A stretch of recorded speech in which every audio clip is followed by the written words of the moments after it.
All right. Today, my topic is tracing. And the first thing I want to tell you is don't worry. Uh, I just want to say that if you're upset that people trace, get over it. It's not a big deal. It's just a tool to help you um, get to where you want to go. If you want to use it, great. If you don't, great. But it's one of those things that just because you haven't done it, maybe you shouldn't be so judgmental about it. The point is, it might be able to help you do something.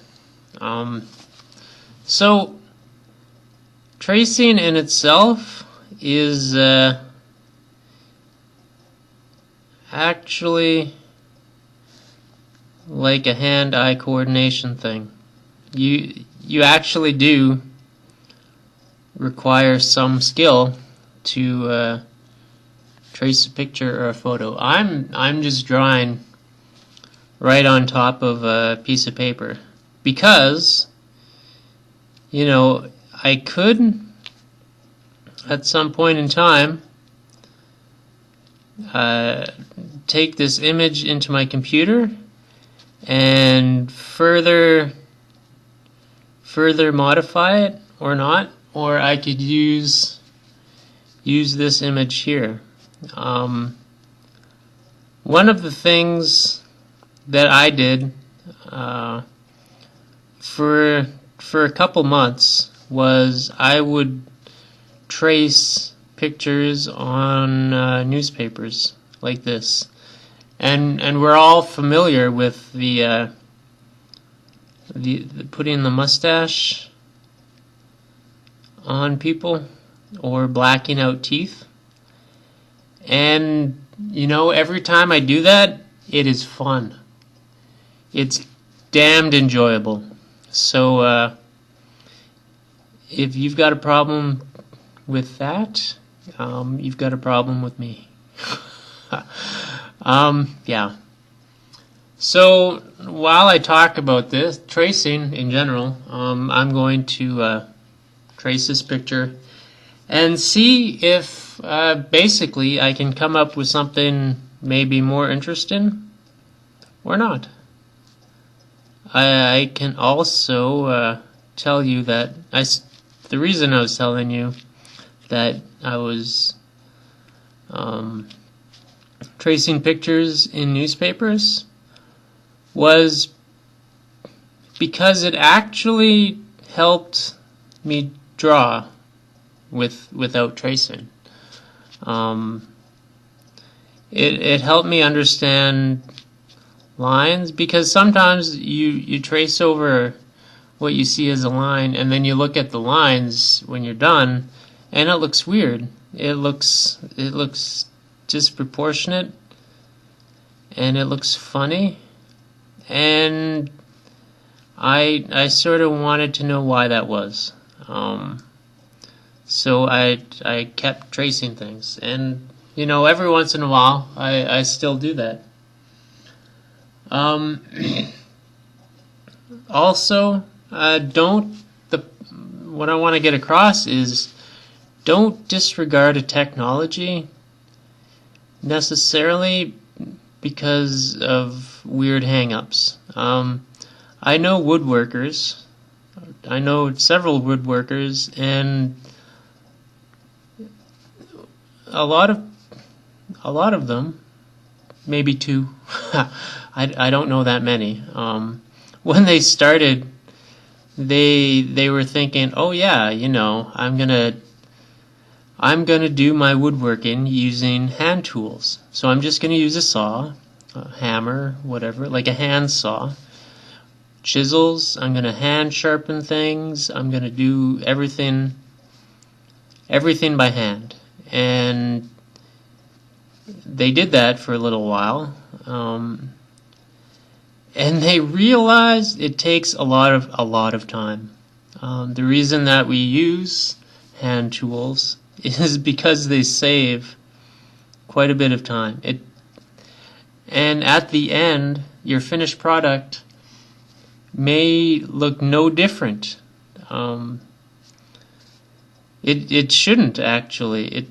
If it's done well by hand and done well by using machines and power tools, the end result should be the same. And that's sort of the point I'm trying to get across, is that you can trace something like as an initial step to painting or whatever, or even just as an initial step for a drawing. You can trace a projection and then work on it afterwards. Look at the lines and see where it goes. And if it looks better when you've started out with tracing, maybe that's how you should proceed. It depends on the product at the end and how you feel about it too. Like, if you enjoy tracing, which sometimes I do, sometimes I don't. But it's just a tool. It's don't let the morality or ethics or whatever hang-ups about it, don't let that get in the way.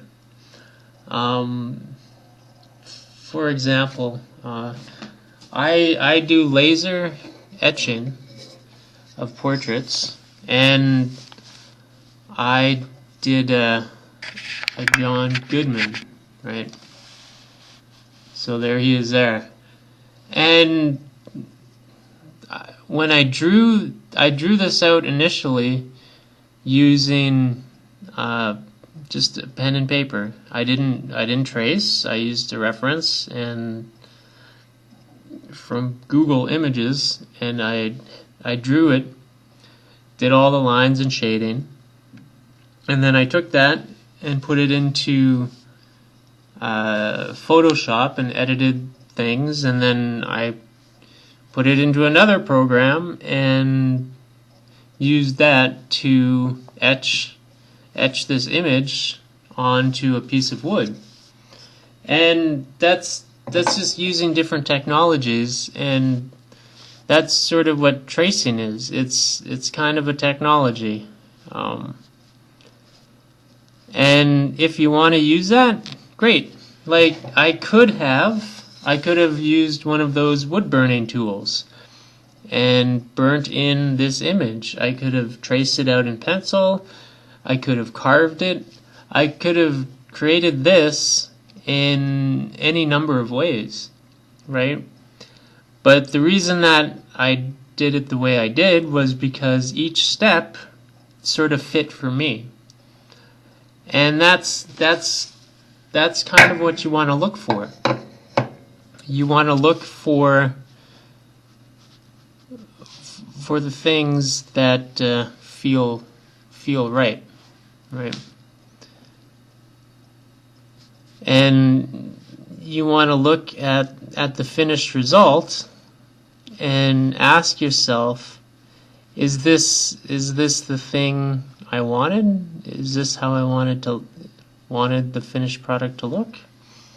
If it is, great. You're on your way. Another thing I wanted to talk about was a movie or a documentary that I watched called Tim's Vermeer. It's sort of based on the idea that during the Renaissance, painting was a secretive trade. Painters had specific methods and trade secrets that they used to create their images.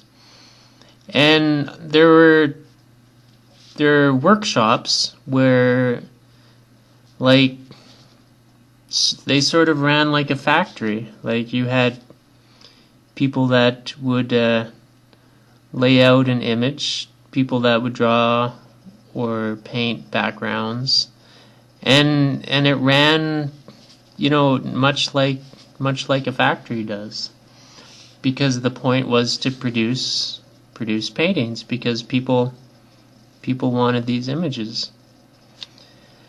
And the person that this documentary was about, he sort of did research about things that were available during Vermeer's lifetime, like lenses and the types of paints, and more or less that was sort of it.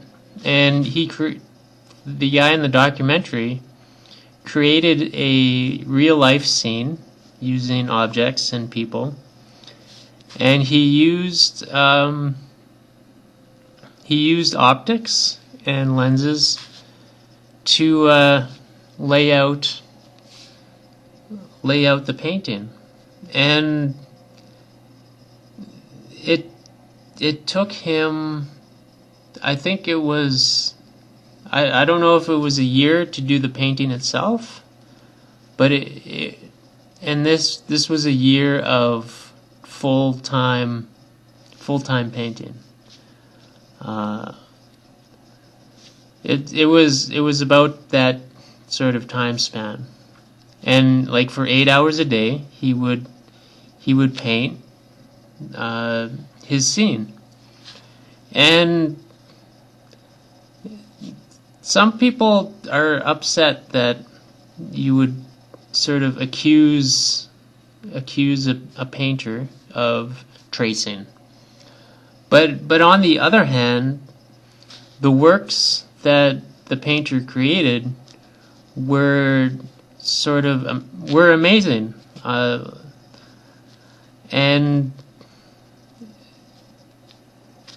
it doesn't mean that the painting that this person, Tim, I don't remember what his last name was. It doesn't mean that the painting that he made was less good, because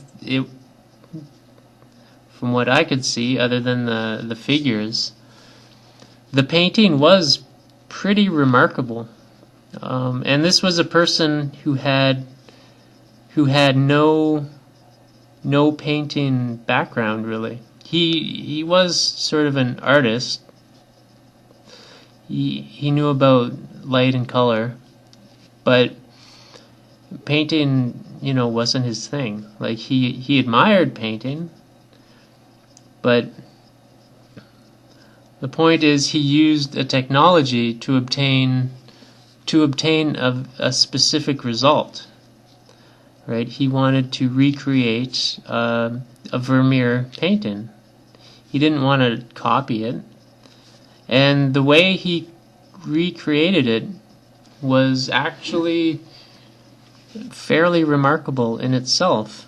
And he spent a lot of time, and he made a remarkable work.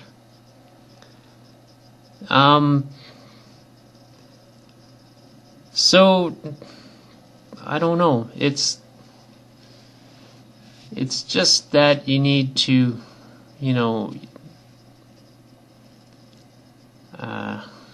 sort of view it not as cheating, because I think people that sort of have something against painting, well, if you can trace it, anyone can do it. Well, the point is doing it, making the thing that you want to make. And if tracing something is enjoyable for you, and if it helps, if it's a tool, because tracing is literally a tool, then why not use it? All right.